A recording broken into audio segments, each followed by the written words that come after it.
Hello বন্ধুরা, এটা হচ্ছে পটল, আলু আর কুমড়ো দিয়ে আর কচু দিয়ে একটা তরকারি হচ্ছে। দেখো, একটু নাড়ছি কারণ মা আমাকে নাড়তে দিয়েছে। দারুণ লাগে, প্রায় হয়ে গেছে এটা। আর এই যে আজকে সকালে ব্রেকফাস্টে একটু কচুরি খাবো, অনেক দিন ধরে ইচ্ছা হচ্ছে, কিন্তু খুব গরম, যার জন্য খাওয়া যায় না। তো মা বলছে চামচ, বড় চামচটা একটু ধুয়ে দাও। ভালো মা একটা খাবে আর আমি তিনটে খাবো।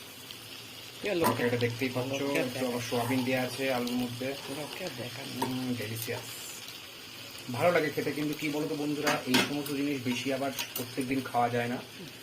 তবে অনেকে আছে, অনেকের বাড়িতে তো রান্না ফট করে তাড়াতাড়ি হয় না, তখন হয়তো বাইরে গিয়ে খেতে হয়। আর এই যে